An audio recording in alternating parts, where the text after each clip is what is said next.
we're asking ourselves really small questions, questions that hold us in this box, that keep us in our comfort zone. And we don't even realize it. I'm not saying that to blame anyone because I've been doing it too. But we need to start asking ourselves questions that radically change our thinking. What is up, sweet, beautiful friends, and welcome back to another episode of the Life Coach Baker podcast, where we talk about all things goal setting, perfectionism, healthy productivity, and how to live an imperfectly full life in the 21st century. I'm your host now and always, Nicole Baker. And no, your ears did not deceive you. We've got a new intro. What is up, sweet, beautiful friends, and welcome back to another episode of the Life Coach Baker podcast, where we talk about all things goal setting, perfectionism, healthy productivity, and how to live an imperfectly full life in the 21st century. I'm your host now and always, Nicole Baker. And no, your ears did not deceive you. We've got a new intro. Let me know what you think. It was the perfect time, that new year, fresh start, for a new year, fresh intro, if you know what I mean. But we've got a lot to talk about today, so let's go ahead and dive into it. First and foremost, I hope you had a beautiful holiday season, or if you're having a beautiful holiday season, by the time you're listening to this, I'm still going to be on my break. I am so excited. I have a lot of resting and playing video games to do with my fiance, so I'm very excited. And if you are coming back from your break, and if you are diving back into things, I hope you're coming back feeling refreshed, feeling rejuvenated, feeling filled up, because so often during the holiday season, we can just get drained and drained and drained. And then we come back and we're like, wow, I need a vacation from my vacation. And I just, no. If you are feeling like you're on the track for that, please go back and listen to some of the previous episodes, because those are just going to help that feeling quite a lot. But that's not what we're talking about today. We're talking about how it's the end of the year. We have 4 days, 3 days, 4 days, 3 or 4 days left in December. And then we're into January 2023. And this amazing thing seems to happen this time of year. Perfectionists tend to look at all the things you didn't get done, all the goals that you set and you didn't achieve. You beat yourself up for not being further ahead. You feel like you should be in a different place. And it's just like all this focus on what you're not, rather than what has happened. And I'm going to be honest with you. I have done so much work on myself. I've been in this industry for almost 29 years, because I'm turning 29 in January. I had to just do the math to make sure I was actually 29. I am currently 28. I'm turning 29 in January. There we go. I've been doing this work on myself for that amount of time, basically. I've been in this industry for that amount of time. And I know the tools. I know the exact things that you need to do to get out of one of these spirals of I'm not enough. Here's all the things I didn't do. I should be further ahead, yada, yada, yada. But I'll be super frank with you all. About a week ago, maybe a little bit more, I had a mega spiral in one of these. I was leaving a networking meeting, and to be honest, the networking meeting was phenomenal. I was already kind of in a funk that morning, and feeling really down on myself, feeling like I'm not doing enough, or I wasn't further ahead enough, and frustrated because it feels like, I'm looking at all the reasons why I'm screaming into the void, which is so not true. I've built this incredible community, and I was able to shove it down for an hour at this networking meeting, which was awesome. People were like getting up and getting vulnerable. And I was like near to tears that entire meeting, just because I was surrounded by all these people letting their walls down, letting down, sharing their most limiting beliefs, because that was the question when you first hi, my name's Nicole Baker. My limiting belief is blank. And I'm like shaking in this meeting. And I'll be honest with you, I did not let my walls down. I kept them up because I was terrified that if I let them down, There was no turning back. And I just didn't want that kind of attention during the meeting. And there was a part of me, like afterward, I was like, you should have let your walls down. You should have been vulnerable. And I was like, no, that was a kind of vulnerability that I didn't want to go down. And I got in my car and the walls just came down. Not even came down. They crumbled. They crumbled down. It was one of those, like, I couldn't keep it in anymore. And so I called my mom, the person who I call when I'm in one of these spirals. Thank you, Mom, for being my number one tier listener. But I called her and I was just like, I suck. Everything's not working. I should be further ahead. I can't believe this. Like, my business is here and I want it to be here. And, like, I personally want to be playing at this level. And I feel like I'm really, really small. And to her immense credit, she listened and she said, I hope you know that none of this is true, but I understand that this is what you're telling yourself right now and your feelings are valid. And I just want to shout out to that woman, because that was a very well done way of handling that conversation, where it still validated how I was feeling, but it was also very much like, I hope you know you're bullshit right now. Like, I hope you know that's real. It works very well for me. It might not work for others. But after my big breakdown cry to her, where I was just playing this big pity party, playing this big, I'm not enough, I'm not enough, I'm not enough, which, to be honest, is not a bad thing. We say the word pity party and everyone's like, I'm a pity party. Meh. I'm a big believer that we need to throw ourselves a pity party sometimes, and there should be no shame around that. And I'm still working on that myself, but I'm going to preach the good word if I possibly can. So maybe that impacts some of you as well. But after that, I was like, okay, I have 2 things I need to finish up for work. I can get those done real fast. Just like those were things that were urgent and needed to happen, but nothing else needs to happen today. So I cleared my schedule. I drew a bath.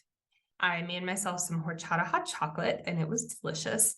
I lit some candles and I just like soaked, and I watched The Long Night from Game of Thrones, because that's what I do to relax. I watch 90-minute battle sequences with zombies. Wonderful, Nicole. But I let myself just like lay there and cry. I let myself just lay there and feel that heaviness, and just like really not shove it away, not shame it away, not should it away. Instead of just let it be there and let myself identify that I was feeling it. And I'll tell you this is very new to me. I, for many, many years, shoved negative emotions aside because I believed that they made me weak. They made me not enough. I should be happy all the time. I should be motivated all the time. And that really didn't serve me very well. I numbed myself a lot, which both numbed the bad, but also really numbed the good stuff as well. But the next day, my eyes all puffy and whatnot, I have this little like actually mask.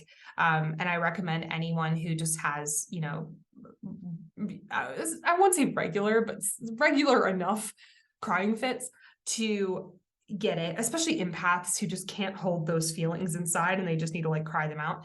I have this little mask that I put in the freezer, and it's like, I mean, it looks like a fighting mask, what are the, like a little wrestling mask. And it covers down to my cheeks and all the way up to my forehead. And it's just like ice because it's in the freezer. But doing that at night, it soothes my eyes because I have huge eyes. And I don't say that as a diss. I love my eyes. But when I cry, they get really swollen and really red and really uncomfortable. And so having that little mask has helped me so much. So highly recommend if you want one of those. I think I just found it on Amazon. It was nothing fancy. But the next morning, my eyes nice and cooled down, a little still puffy, but I realized that I wasn't feeling sorry for myself anymore. I woke up refreshed, actually. I woke up not feeling like I was in victim mode anymore. And again, I say that with no shame around the word victim mode, please. And I realized the reason that I felt that like release and just like, oh, okay, like fresh day, fresh start, was because I actually let myself feel the shitty feelings the day before. And that morning, I was like, okay, it's time for me to do my year in review. Because right now I'm looking at all the shit I didn't do.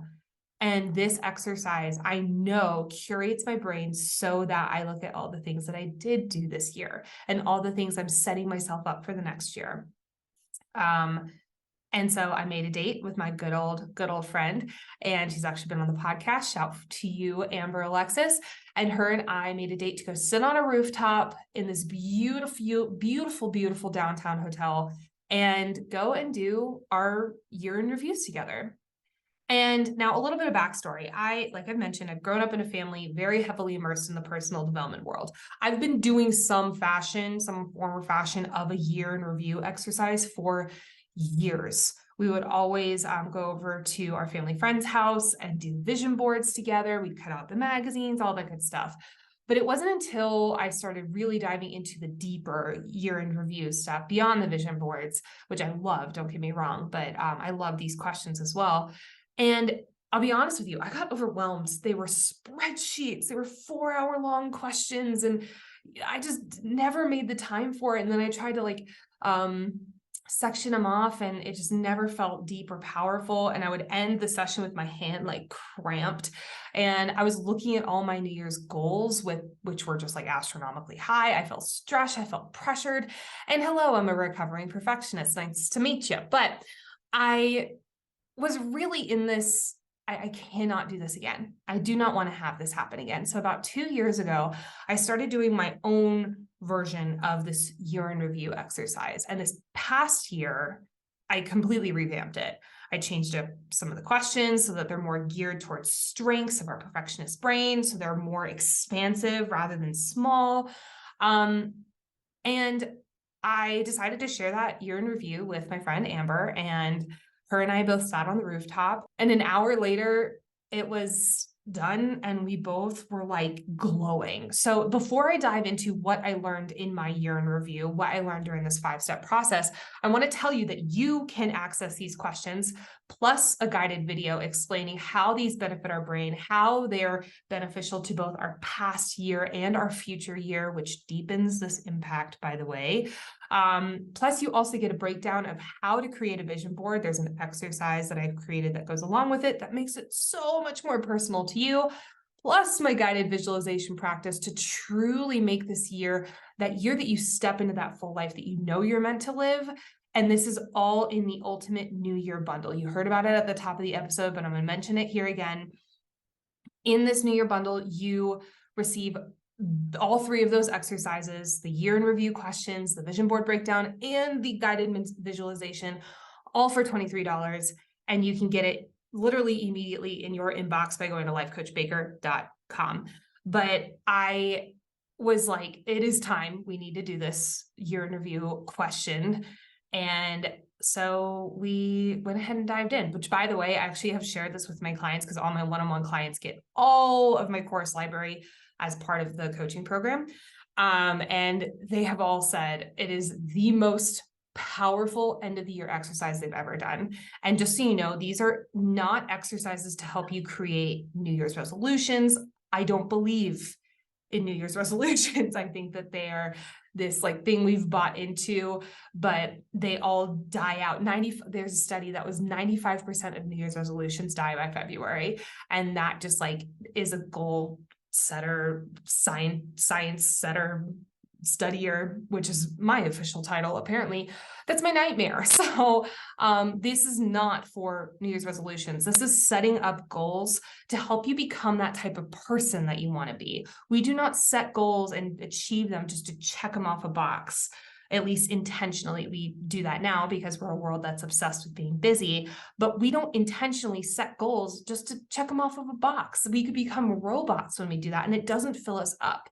So all 3 of these exercises, the year in review questions, the vision board breakdown, and the guided visualization are all here to help you identify clearly who that person is that you want to become and set you up to be them, to help you step into their mindset, their attitude, their big, bold, imperfect action. And all of this is implemented immediately, not when you achieve a certain goal, because a lot of people think, oh, when I achieve X, Y, or Z, I'll become this type of person. And in actuality, it works the other way around. So all of these exercises are geared towards switching that narrative. So again, you can access all 3 of these exercises for $23. Again, get it at 2023. I'm a genius by going to lifecoachbaker.com/new year. You can also get the link in the show notes. So today, like I said, I want to dive into my year in review. This is what I learned from doing this exercise on that rooftop in the sun in the downtown Denver. And I'll be honest with you, whenever I do this exercise, sometimes I'm like, oh, I know what I'm going to get out of this. And I never, ever, I never get just that. I get like that surface level stuff, and then we go really, really deep. And I'm like, holy shit, I didn't know that's what was going to happen in this. So I'm really excited to share this with you all. These are 5 things that I learned from doing this exercise. And I'm going to pull one thing from each of the 5 questions. So number 1, let's go ahead and dive in. I did a lot of cool shit this year that I just totally forgot about. Again, when I was in my meltdown, I was focusing on all the things that I wasn't doing, or all the things I hadn't done yet. And what we focus on, we create more of, right? So in this very first question, I go back and I look at my photos, my calendar, my social media. I mean, like anything that is kind of like a comprehensive, this is where I tend to share things. This is where I tend to put things. Journal is another great place. And I was like, oh my God, I didn't realize that where I was in January was January of this year. So if you know what I mean, like we go back into January and it's like, wow, I actually started the year there. I've come so flippin' far. And I completely forgot about it because I was so future focused. And I love this question because, first of all, it hits that pride button that we so rarely hit in our brain. And I was thinking, okay, like when I do this, I'll maybe have like a page, maybe 2. I had like 4 pages of just like, oh, this happened and this happened and this happened. Oh my God, I did this. And I was really proud. I was so unbelievably proud. And I'll be straight with you all. When I, look back at the beginning, especially the first quarter of this year, it was not a good year. It was not a good first quarter for me. I was really struggling on some things in my business. I had to do a huge shedding of a lot of identities, a lot of beliefs, and thank God I did it, but it was ugly. And I also had to do a lot of shedding on some things that were going through my mental health. I was in a really dark place. My relationship was not in the best of places that it's been. Thank God we held each other's arms and just crawled through the mud with it. And we're in such a much better place now.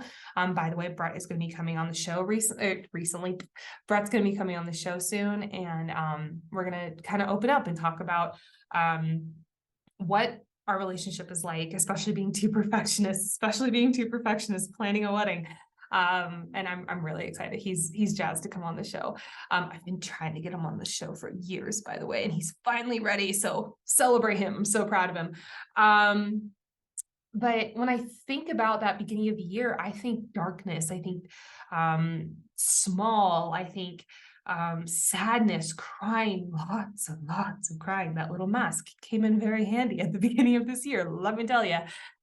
But then I went through my photos and I went through my journal and I went through my calendar and I was like, holy shit, I did so many things that I am so proud of. And some of those things were like things I accomplished, yada, yada, yada. And some of those things were shedding those beliefs, stepping into a bigger mindset. Like I am so proud of that. And I wasn't focusing on it. Again, what we focus on, we create more of. And I was focusing on all the things that weren't going right. So that's the first thing I learned is that yet again, I learned this freaking message. We do not give ourselves enough credit. And actually in Tools of Titans by Tim Ferriss, which maybe someday I'll stop talking about that book every single episode, but today's not the day. he talks about, there's an entire chapter actually devoted to something called a jar of awesome. And it's basically just a jar where you write down little things that happened that day that you're grateful for. And sometimes that can be a little bit bigger, like, oh, I landed a big client, or I was on a cover of a magazine. That was one of my recent ones. But sometimes it's also like, I didn't die today. Or you know, um, I stayed true to my mission even when shit was hard. Like, it's really humbling you to just kind of think bigger. So I actually started it's not a jar of awesome, it's a box of awesome. I have this little box that has gratitude on it. And it's on my bookshelf and I'm staring at it right now. Hello. Number 2. I think it's equally important to look back on what went well this past year, as well as think about what are we wanting to release and not bring into the next year. We so often, we're going to talk about this so in depth next episode, but we so often think, okay, what do I want to add? What do I want to add? What habits? What books do I want to read? What businesses do I want to start? All these different things. And to be honest, sometimes we stuff, because again, we're a society that is obsessed with being busy, and it can get exhausting, too exhausting. And I think it's equally important, if not more important, to look at, what do I not want to bring with me? What do I want to peacefully say, goodbye, you're great, but ta-ta. And normally when I do this question, I have a huge, long list of what I'm not wanting to bring in. And this year I had one. I ended up adding more later, but when I was physically doing this exercise, I just had one. And it was holding my partner to, how do I even phrase it? Let me phrase it this way. I want to go into 2023 in a partnership. Working on how I show up as that partner is extremely important to me, which means one of the biggest things I have to let go of is the standards that I hold my partner to. And yes, I hear the irony in it. And we have talked about the dramatic irony in the fact that I'm literally a coach for perfectionists. I hold my clients to the standard of the person that they want to become, but that also doesn't mean I give them grace. And one of the things I was doing with Brett was holding him to this perfect partner standard. And what that did is, as a result, I was just making myself miserable because I was only looking at the shit he was doing, quote unquote, wrong. And I was making him feel like he was never going to be enough. And that just like kills me. And please forgive me. This is me being very vulnerable. So I'm struggling to find words, but I think it's important to not show just like that relationships are all hunky dory. And I was actually just talking about this with my friends. Like, we see these people, getting engaged, and we think like, oh, it's just absolutely smooth sailing. They never fight. They never have any worries. And well, I don't know if I'd even say that Brett and I have fought ever, because we just do not raise our voices to each other. And maybe that's just my definition of fighting. But we've definitely had difficult conversations. But the thing that I have realized this past year is that each and every one of those conversations had let us, I won't even speak for him, has let me understand on a deeper level, okay, this is why I am making myself why I'm making this so much more difficult for our relationship, for me. So I'm so excited, because it actually has been kind of a increasingly more gradual letting go of that, catching myself saying, okay, is this actually like the standard I'm holding him to, or am I making up a story in my head? What's going on?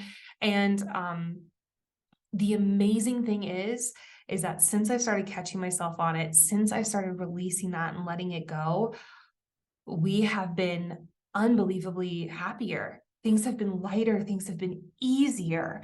And I'm so grateful for that. And I can't wait to continue that growth. Now, I'm not saying he doesn't have things to grow on too. And again, he'll be coming on the show soon, and maybe we'll dive into that, but it depends on both of our comfort levels. But I wanted to share that this is what I'm really wanting to focus on letting go of. And no, it's not business related. I do have some business related things. And again, we'll go into that more next week. But this one was really personal because 2023 is a very big year for my relationship.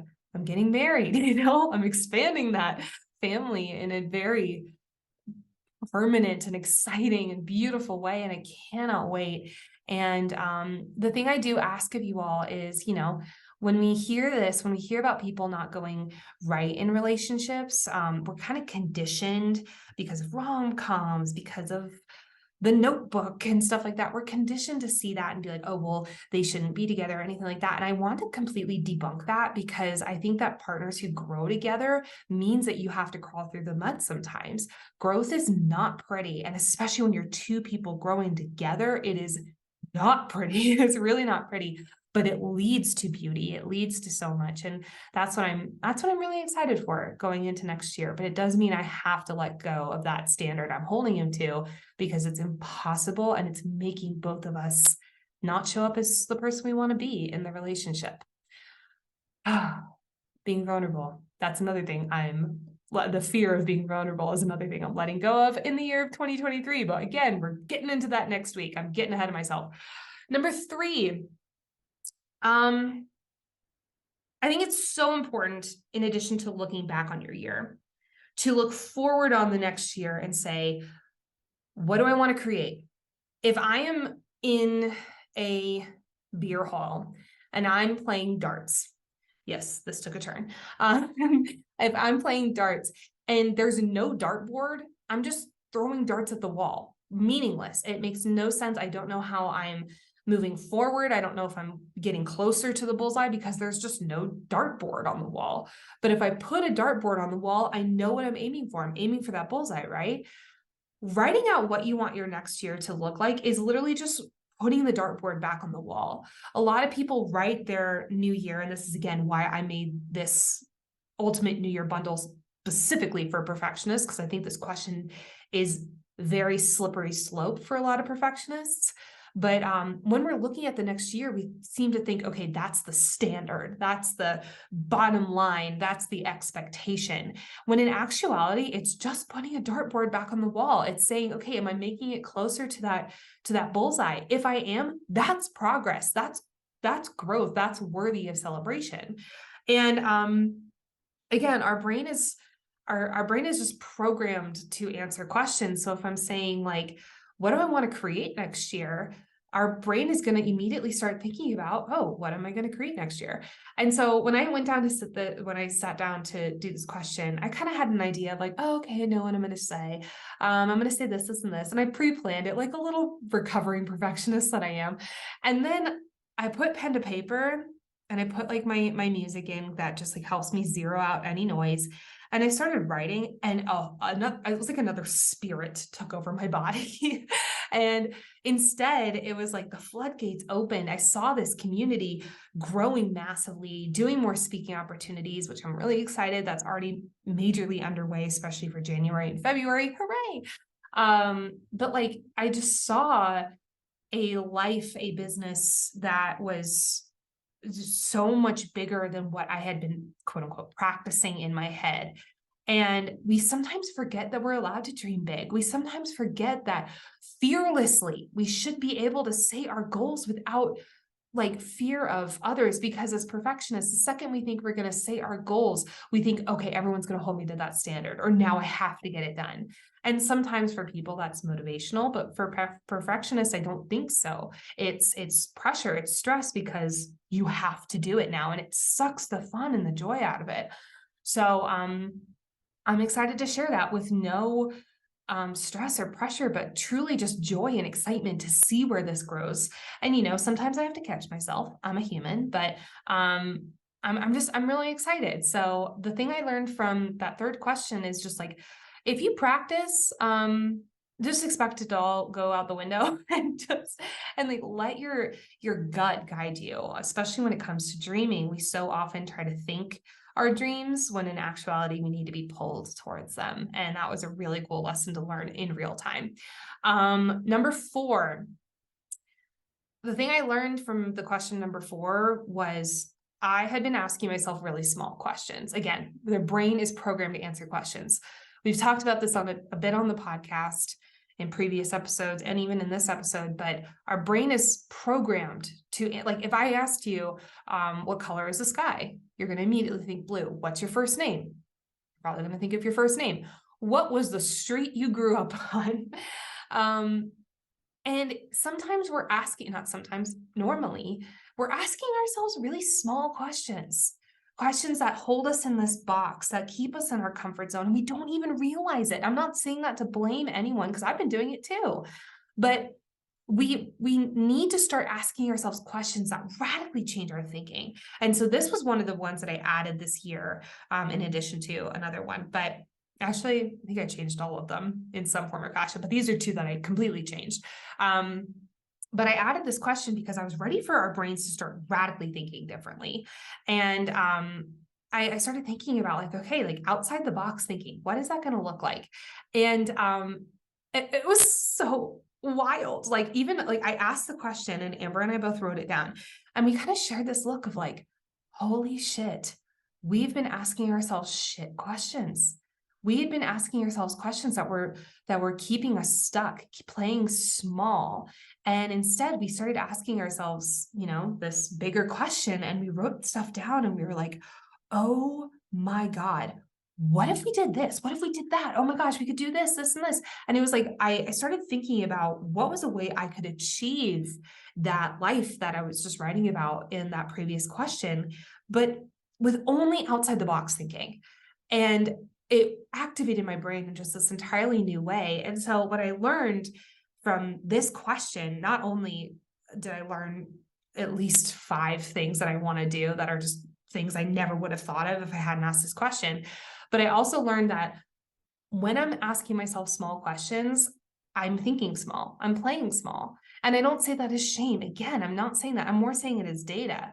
And I've loved that I caught myself doing this because now it's like, oh, I can make those 2-degree shifts. I can ask those better questions that my brain is designed to answer. So again, I know I'm being a little cryptic here, but it's because I don't really have enough time to go fully into this question because it was just so big.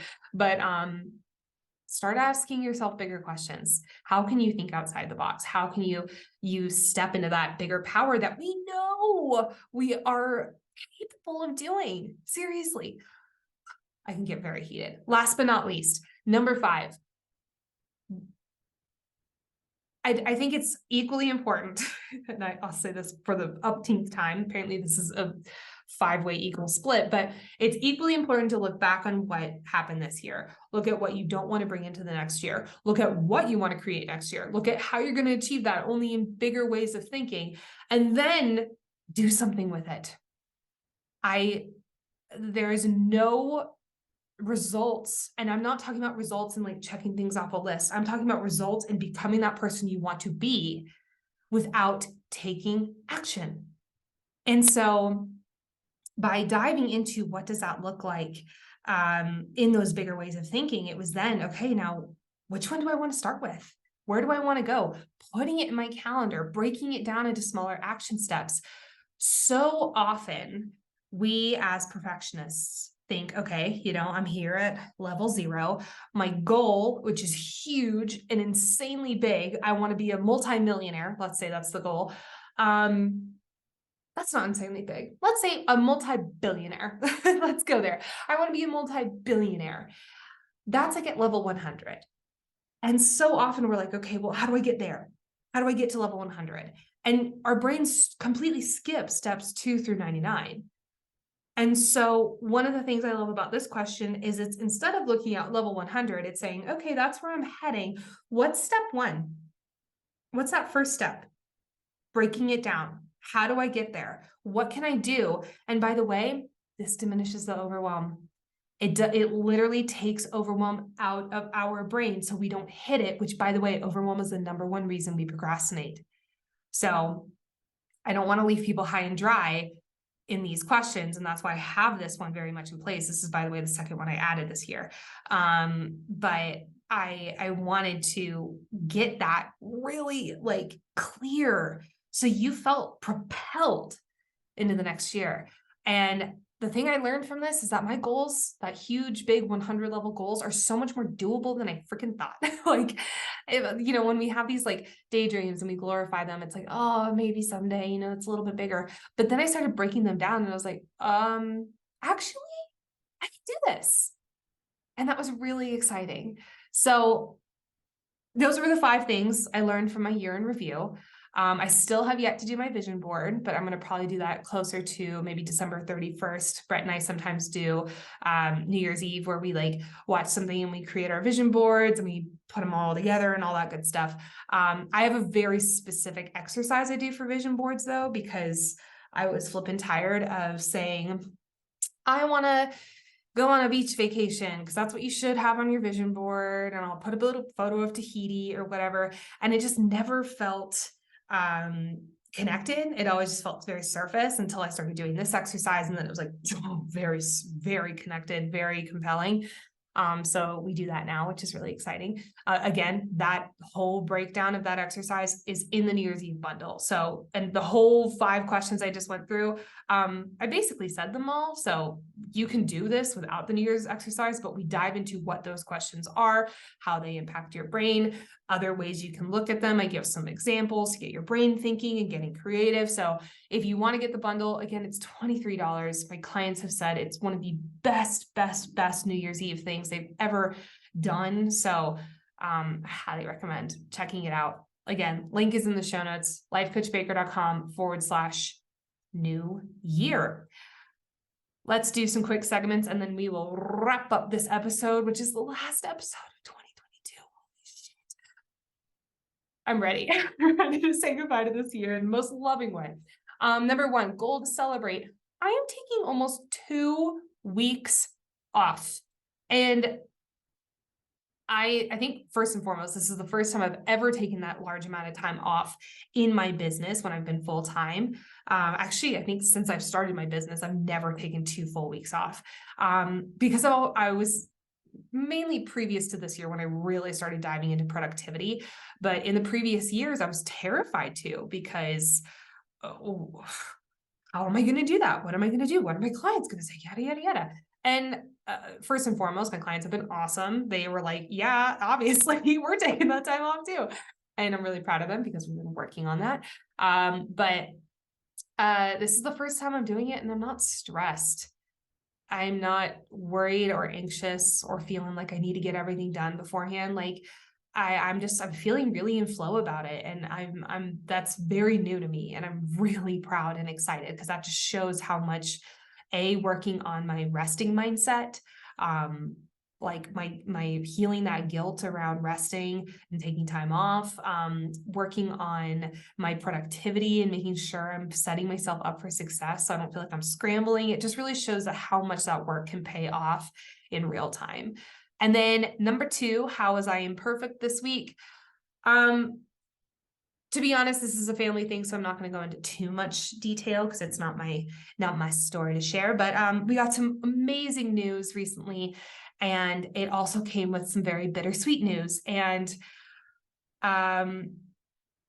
basically, for 24 hours, it was like this swirling cone of anger and excitement boiling together. And again, this pulls back up to the beginning of the episode.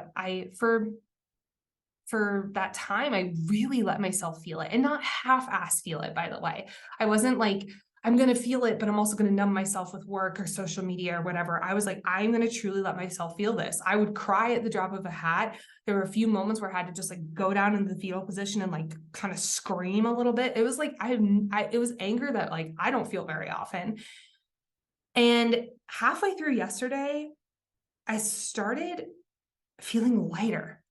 And just like, and this morning it's completely gone to the point where I'm like, okay, yeah, I'm able to really enjoy this, the awesome part of this news now and completely release the rest. And will another wave come? I don't know. But to be honest, I do not think I would have been able to feel this sheer peace with it, not fake peace. Like I've been faking in the past years. Again, I've been working on this a lot this year, really feeling and identifying those emotions. And I don't think I would have been able to feel this light and excited and joy around this without having experienced that. I'll give you a little example of one of the things I did. The previous morning when I was just shaking with these conflicting emotions, I was like, okay, fuck it. I need to do something. So I strapped on my shoes and I went to the treadmill at the gym. I put on angry running playlist. I kid you not. I just Googled, or not Google, I Spotify searched angry running playlist, those 3 words.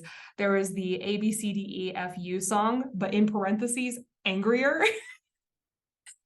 Listen to that on repeat for like 2 miles. It's like sprinted. And it felt so good. I'm so not going to lie.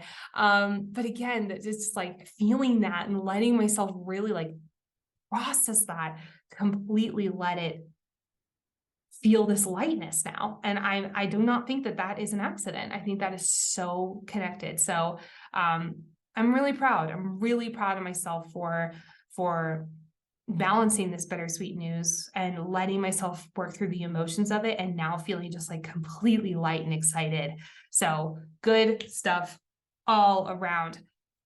My sweet, beautiful friends, I love you. I adore you all. If you enjoyed this episode, please share it with a friend, share it on social, and tag me at Life Coach Baker.